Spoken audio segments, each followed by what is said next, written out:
e a sua madre estava fechada. E Ana volta um voto ao Senhor no altar do Senhor. E segundo a história bíblica, o Senhor vai atentar para o voto de Ana. Porque Ana simplesmente vai dizer ao Senhor: se o Senhor se lembrar de mim não se esquecer, mas se o Senhor me der um filho varão, eu entregarei ele para o Senhor. A promessa de Ana era pegar o seu primeiro filho e entregar para o altar do Senhor, entregar para trabalhar para o Senhor. E o Senhor se agradou do voto de Ana e concedeu a Ana o filho que ela almejava. Só que a Bíblia vai dizer que aquela criança, quando ela é desmamada, Ana vai lembrar de cumprir o seu voto. E Ana vai pegar aquela criança e ela vai subir, vai levar a criança para ser entregue no templo do Senhor. A Bíblia diz que quando Ana chega, Ana pega aquela criança e entrega ao sacerdote Eli do templo.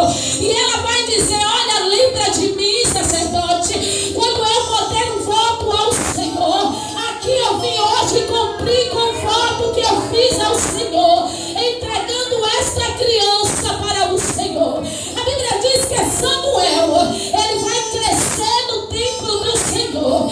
Mas Samuel, irmão, olha uma grande diferença. Enquanto Samuel era criança e estava no templo do Senhor, os filhos do sacerdote Eli estavam bagunçando, profanando o templo do Senhor. Os filhos do sacerdote Eli, Ofni e Finéia, estavam vivendo uma vida de pecado abominável dentro do templo do Senhor. E tem muita gente dessa maneira, está dentro do templo do Senhor, mas a vida está desordenada. Está dentro do templo do Senhor, mas está vivendo uma vida de bagunça. Está dentro do templo do Senhor, mas está vivendo uma vida de pecado. Só que eu tenho um recado, irmão, para essas pessoas.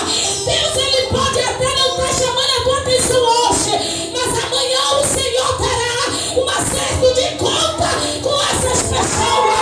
Porque dentro do templo de Deus não ficará ninguém te enganando.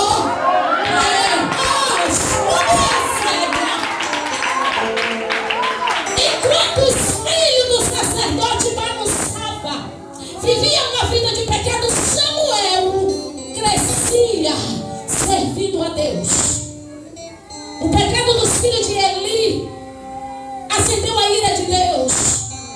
Um deitava com todas as mulheres da tenda e ele sendo casado. O outro cortava as orelhas dos profetas, lucrava em cima das pessoas. E Deus olhando do alto do céu e dizendo: vou ter um acerto de conta com vocês. A hora de vocês vai chegar.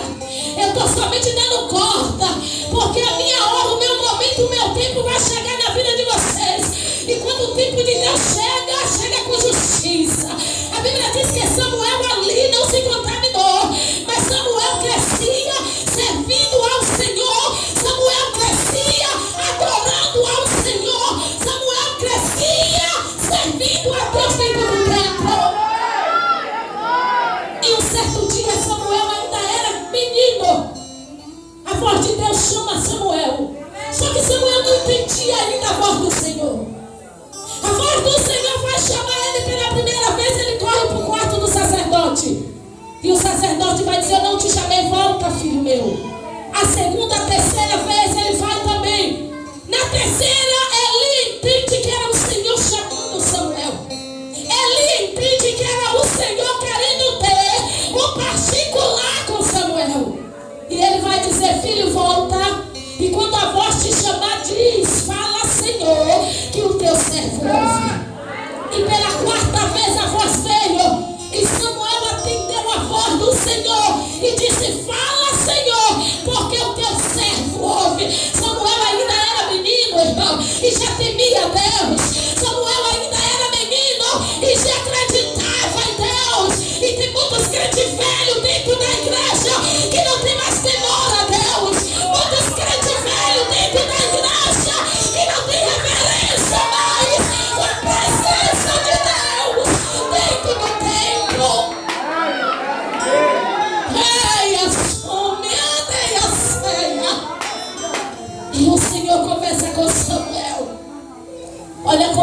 Deus tem com Samuel: Samuel, eu irei fazer algo em Israel, irá tirar os ouvidos de muito.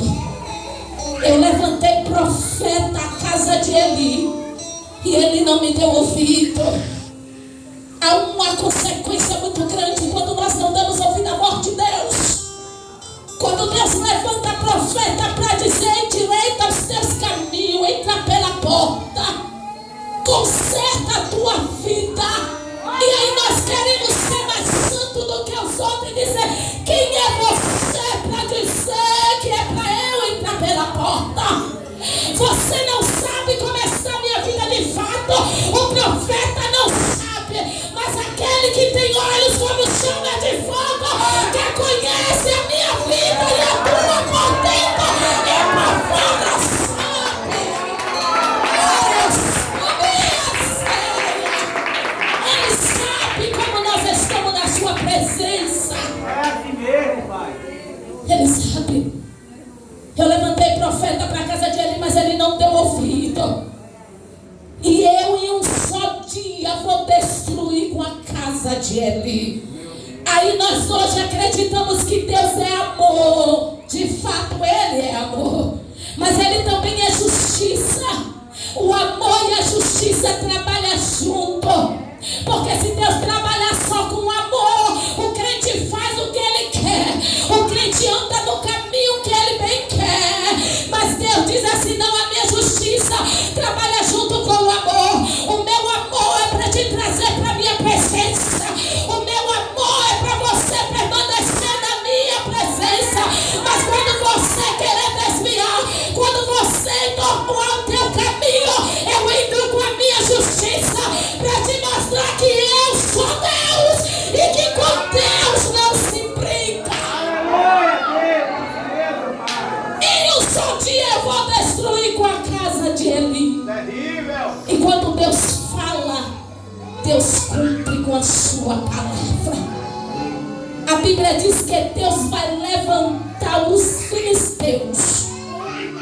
Deus levanta os filisteus para guerrear contra Israel. Todas as vezes que Israel estava com Deus, Deus estava com Israel. Mas quando Israel se desviava de Deus, Deus também se afastava de Israel. E a Bíblia diz que Deus levanta os filisteus. Os filisteus vêm com grande fúria. Só que Israel se apronta e vai para a peleja, achando que Deus seria com eles, achando que com a vida de pecado, uma vida de qualquer maneira, o Senhor seria com ele. Só que eu tenho um recado, irmão, para dizer para a igreja: com vida de pecado, desordenada, bagunçada, Deus não será nem comigo e nem com você, sabe por quê? Porque Deus é santo e habita onde há santidade. Onde tem santidade, Deus está. Mas se não tem santidade, Ele não está lá. Não. Os filisteus vêm à peleja, Israel sobe para a peleja, não se humilha, não se prostra, não reconhece os seus pecados e vai para a peleja. Só que a Bíblia diz que a peleja vai travar. E quando a peleja trava, 4.000 cai na primeira, cai 4.000 e eles recuam e começa a questionar: mas o que foi que aconteceu? Porque Deus nos entregou na mão dos inimigos. O que está acontecendo, sabe o quê? O pecado que estava ferindo as narinas de Deus, e Deus se afasta. Não, vamos buscar a arca. A arca representa a presença. E se a arca estiver conosco, a presença vai nos dar a vitória. Só que a presença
os filisteus.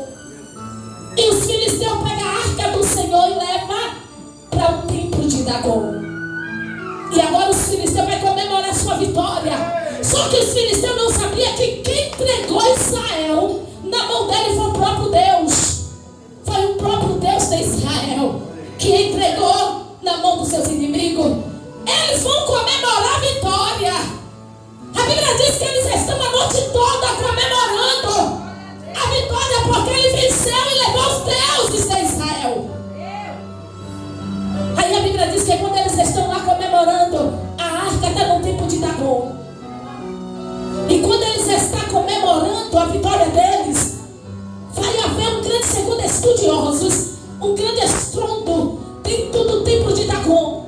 E quando eles escutam lá fora aquele estrondo, eles correm e vai lá no templo de Dagon observar o que foi que aconteceu. Só que quando eles entram no templo de Dagon, eles vão encontrar Dagon caído, prostrado diante da arca do Senhor. Sabe o que eu entendo? Que diante da presença o diabo se prostra. Diante da presença do Todo-Poderoso, Satanás tem que se prostrar, tem que se dobrar e reconhecer que Deus é Deus.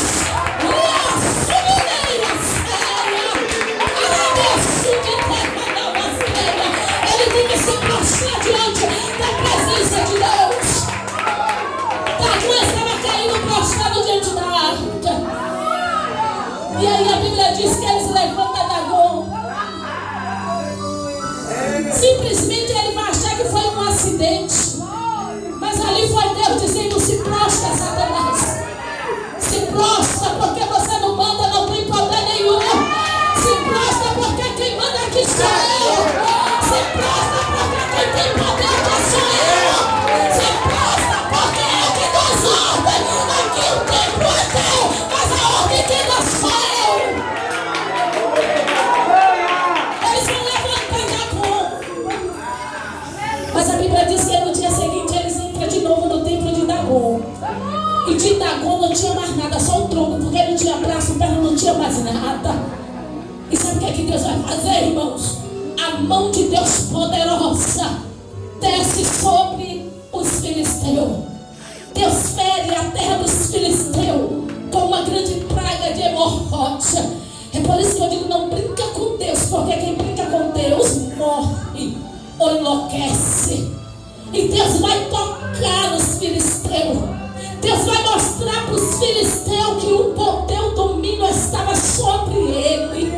Deus vai mostrar para os filisteus que não foi porque eles derrotaram Israel que eles teriam domínio sobre a arca, não. Deus vai mostrar para os filisteus que era ele que mandava e que as ordens vinham dele. Deus vai ferir os filisteus e a Bíblia diz que vai ser um gemido muito grande na terra dos filisteus.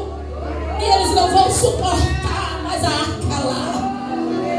A presença do Senhor em lugar errado traz prejuízo. A presença do Senhor em vida errada traz prejuízo.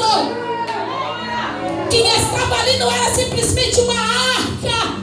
Um amuleto da sorte ali representava a presença de Deus. E onde a presença chega tem reboliço. Onde a presença chega tem coisas grandes. Onde a presença chega tem providência.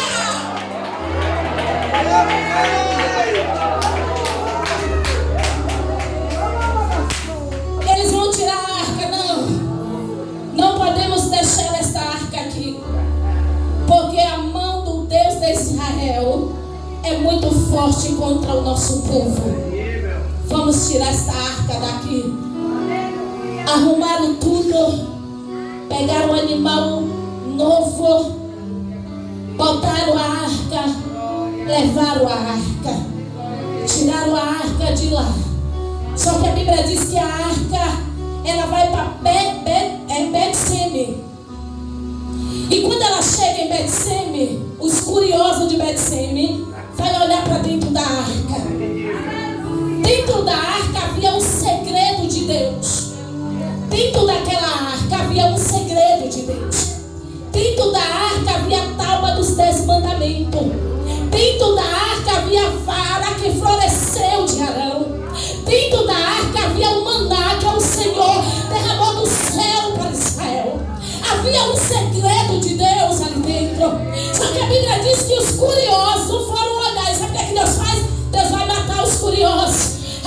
diz que Deus vai matar 50.000, 70 homens daquela cidade. E aí o que eles fazem? Eles vão temer, diz: não, essa arca não pode ficar aqui não. Vamos tirar essa arca daqui, porque a mão deste Deus é muito forte contra o nosso povo. Eita que essa arca caminhou. Eita que essa arca andou. Vamos tirar a arca daqui da nossa cidade. Tiraram a arca de lá de Betseme. Agora a arca vai para a casa de Abinadab. E quando a arca, porque Abinadab era sacerdote, e quando a arca chega na casa de Abinadab, a arca agora vai se aposentar na casa de Abinadab. Só que a arca vai ficar 20 anos na casa de Abinadab. Nós não vemos falar na Bíblia em relação que a arca na casa de Abinadab houve algum acontecimento, houve alguma mudança, houve algum milagre. Nós não ouvimos falar sobre isso. Só ouvimos falar que a arca ficou 20 anos na casa de Abinadab. Os filhos de Abinadab, os dois filhos, eles estudavam para ser sacerdote. Eles estavam estudando para ser sacerdote. Só que neste período em que a arca está na casa de Abinadab, é o período que o Senhor levanta Davi para ser rei, para reinar sobre toda Israel. E quando Davi ele vai para sentar na cadeira de rei, Davi vai dizer: não, eu não posso reinar sem minha presença, porque sem minha presença eu não vou a lugar nenhum. Eu não posso sentar nessa cadeira para reinar sem que a presença esteja aqui no nosso meio, porque sem a presença não dá, sem a presença do Senhor não dá para eu reinar. E quando Davi começa a dizer que não dá para ele reinar sem a presença, logo Davi vai dizer: iremos buscar a presença para a cidade de Davi. Iremos em busca da presença para trazer para Jerusalém.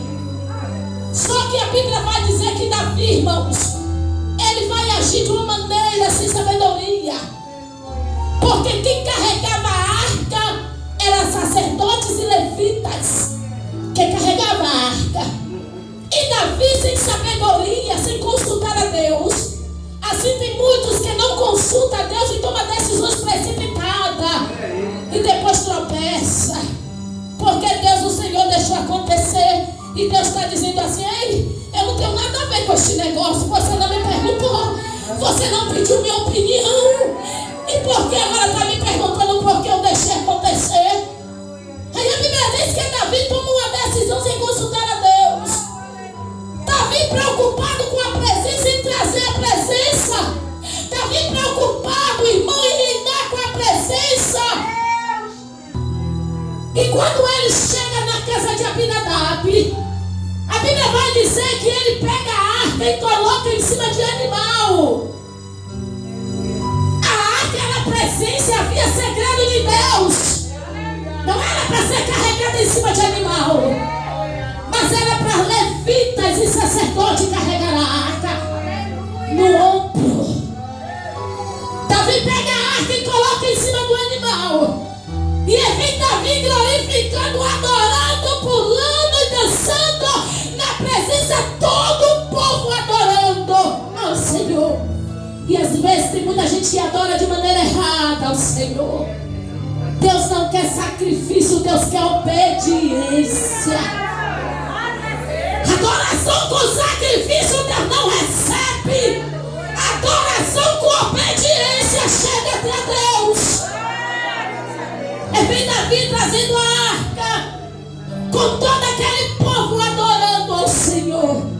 E Deus do alto do céu dizendo: meu Deus, mas que negócio é esse aí embaixo? Que adoração errada é essa aí embaixo? Esse povo não tem noção do que está fazendo. A minha presença é valiosa. A presença do Senhor tem uma importância muito grande na vida do crente. A presença de Deus é valiosa na vida do crente. Vale mais do que ouro e prata. Aleluia!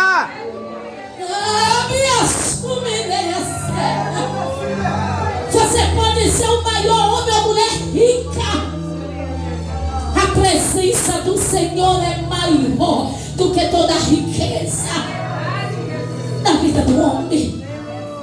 E o Senhor está olhando para aquele povo, adorando a Ele, mas adorando de maneira errada.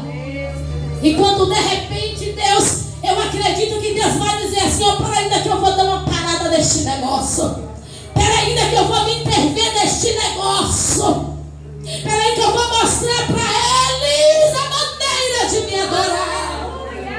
E a Bíblia diz que o animal vai tropeçar, a arca balança para cair. E a Bíblia diz que usa o filho de Abinadab, vai pegar na arca. Ele não era sacerdote, ele estudava para ser sacerdote. E ele vai tocar na arca, querendo dar uma ajudazinha. Só que a Bíblia diz que Deus, a glória, a presença mata aquele homem na hora. A presença de Deus é poderosa. A presença de Deus destrói casca de demônio. A presença de Deus derrota o inferno. Toda a potestade das trevas. O crente não consegue entender, compreender quanto valioso é ter a presença de Deus na vida dele. A Bíblia diz que Deus mata aquele homem na hora. E quando Deus mata aquele homem, o povo para, a adoração para. O povo para de cultuar, para de adorar, o povo fica abismado. E a Bíblia diz que a maioria não queria mais seguir comendo. O povo temeu logo, não.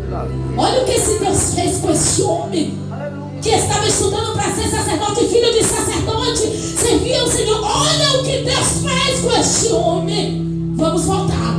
Cada um começou a voltar. Davi agora fica perdido. O que é que nós vamos fazer agora? Aonde vamos colocar a arca? Não podemos levar a arca. Davi vai temer, um temor desce sobre Davi. Não podemos mais ir à frente com esta arca. Até Davi vai ter medo. E aí alguém vai dizer: leva para a casa de Betsebe. Perdone, leva para a casa de Obed-edom. Obed-edom era um homem que mendigava à beira do caminho. Isso quer dizer que ele era mendigo. Obed-edom não tinha nada, mas Obed-edom não tinha alimento. Obed-edom não tinha riqueza, mas Obed-edom era adorador. Obed-edom não tinha dinheiro, mas Obed-edom era adorador. Obed-edom não tinha prosperidade, mas ele era adorador. Obed-edom não tinha alimento na sua casa, mas ele era adorador. Ele adorava. Ele valorizava a presença de Deus.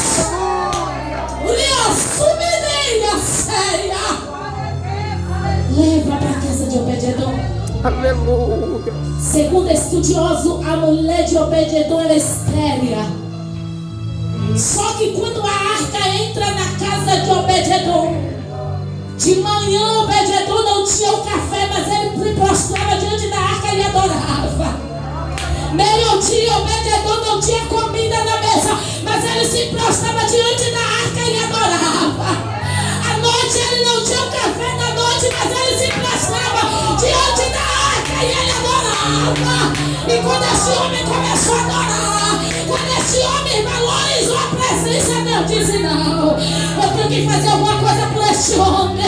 Eu tenho que mudar a história deste homem, porque ele está me adorando. Ele não tem riqueza, ele não tem nada, mas está me adorando. Ele não tem comida, mas está me adorando. A despensa está vazia, mas está me adorando. A pode dar luz, mas está me adorando. Então eu tenho que fazer alguma coisa por este homem. Aí Deus do alto do céu desce na casa de Obed-edom. E quando Deus desce na casa de Obed-edom, Deus abre a madre da mulher de Obed-edom. A terra que não dava nada começou a dar fruto. A Bíblia diz que Deus começou a virar um cativeiro de Obed-edom.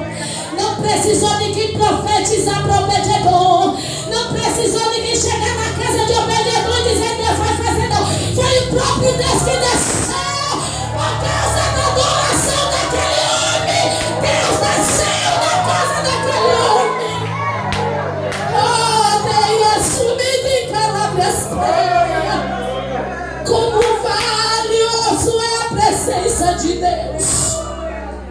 é por nós valorizar a presença do Todo-Poderoso. Como é por nós adorar Deus em meio às circunstâncias. Como é por nós adorar a Deus em meio às guerras e às batalhas. A Bíblia diz que 3 meses a arca lá, Deus prosperou a vida de Obed-Edom. Somente 3 meses a notícia se espalhou. Porque quando Deus chega e Deus começa a virar cativeiro, o próprio Deus faz a notícia se espalhar. Ele pega a notícia e assopra como vento e ela sai se espalhando. Ei, irmã, a casa de Obed-Edom foi próspera. Oi, irmã, você soube? A casa de Obed-Edom está prosperando. Oi, irmã, você está sabendo? Obed-Edom, a mulher dela está grávida, a mulher dele está grávida. Ei, a terra dele está produzindo. A notícia se espalhou, chegou até Davi. A notícia se espalhou e chegou até Davi. Olha, Davi. Tá vindo aí, ó, notícia se espalhando. Que só 3 meses a arca na casa de Obed-Edom. A casa dele foi próspera. Aí Davi disse, então a ira de Deus já se passou. Deus já cessou a sua ira, então vamos lá. Já que Deus está prosperando a casa dele, vamos lá. Porque da mesma maneira que ele está adorando lá e Deus abençoando, nós vamos trazer adorar e Deus também vai abençoar aqui. Aí a Bíblia diz que Davi fez a coisa certa. Reuniu 30 mil homens de novo, sacerdote levita, e vai em busca da arca. Vai em busca da presença. Eu costumo dizer que o homem e a mulher sem a presença é como uma folha seca que vai para onde o vento leva. O homem e a mulher que não tem a presença é sepulcro calhado. O homem ou a mulher que não tem a presença de Deus na sua vida está morto. Precisa ressuscitar na presença de Deus. O homem e a mulher que não tem a presença de Deus na sua vida, ele não consegue se alegrar, ele não consegue glorificar, ele não tem glória, ele não tem louvor para dar, ele não tem nada, porque falta da presença. Falta da presença de Deus na sua vida. Davi não se conforma, irmãos, em reinar sem a arca. Com a arca trazendo de volta para Jerusalém. E a Bíblia diz que em cada passo que ele dava, eles ofereciam sacrifício ao Senhor. Cada passo que eles davam era oferecido sacrifício. E qual tem sido o nosso sacrifício oferecido a Deus? Qual tem sido o nosso sacrifício para Deus? Qual, irmão, tem sido o nosso sacrifício? Eles traziam a presença e cada passo oferecia sacrifício ao Senhor. E a Bíblia diz que vem Davi. E quando Davi vai chegando perto da entrada de Jerusalém, a Bíblia diz que Davi é tomado pela presença. Ele é tomado pela presença de Deus.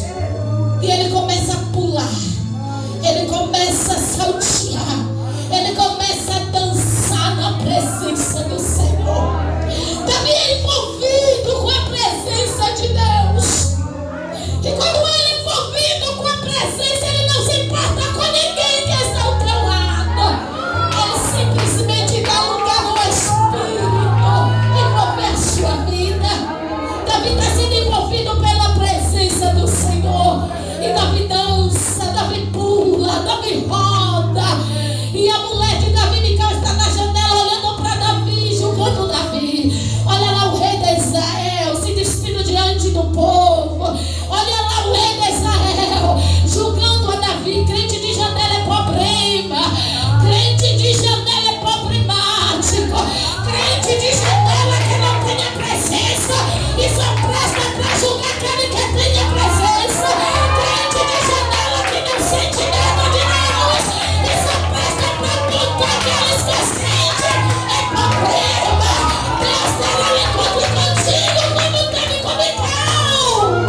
Muitos não sentem mais nem na casa de Deus. Muitos vêm para a casa de Deus, mas não cultuam mais. Muitos vêm para a casa de Deus, mas não adoram mais. Muitos vêm para a casa de Deus, mas não conseguem se desprender das coisas da terra. Aqui tem que ter lugar de adoração. Aqui tem que ter lugar de se desligar da terra e se ligar com o céu. O céu quer envolver a tua vida, crente. O céu quer envolver a tua vida e muitas das vezes não acha lugar na tua vida. Sai da janela e entra também para sentir a presença.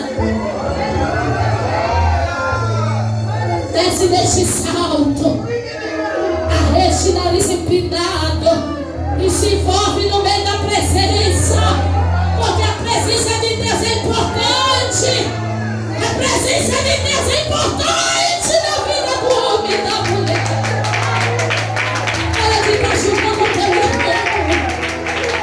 Para de estar apontando o teu irmão. Mas busca a presença de Deus também para a tua vida.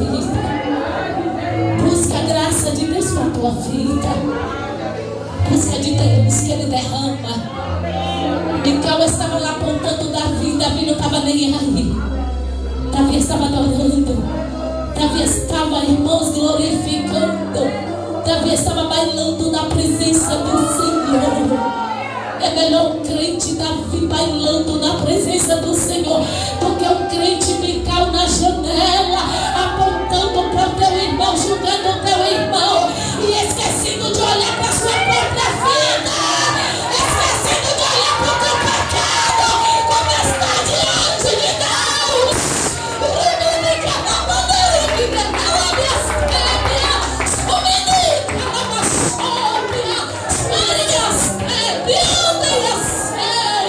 Olha para a tua vida antes de olhar para a do teu irmão. Examina como você anda na presença. Examina como você está na presença antes de julgar o teu irmão. Porque Deus não constituiu cadeira de juiz na terra. Mas esta palavra aqui, ó, quem vai me julgar e te julgar naquele grande dia. Enquanto Mical na janela apontava Davi, Davi dançava na presença de Deus. Davi bailava na presença de Deus. Aí a Bíblia diz que quando Davi chegava na porta de Jerusalém, para entrar em Jerusalém, quando ele põe o pé na porta para entrar em Jerusalém com a arca, Davi agora canta um hino de adoração a Deus.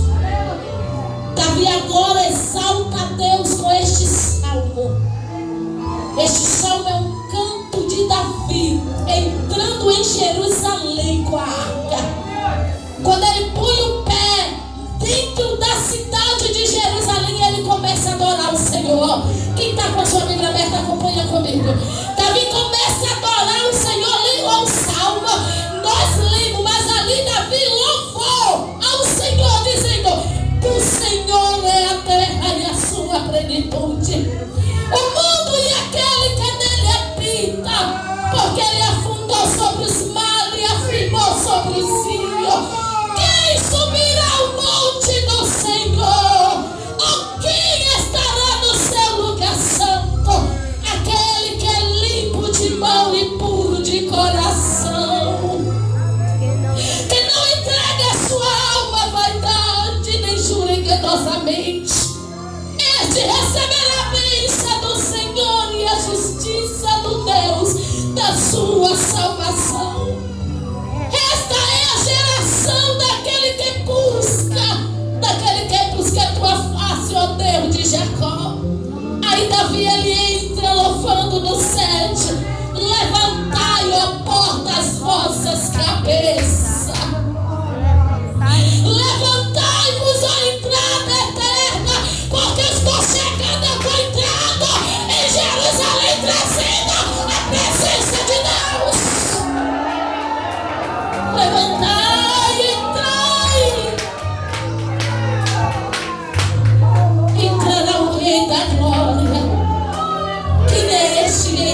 Nós vamos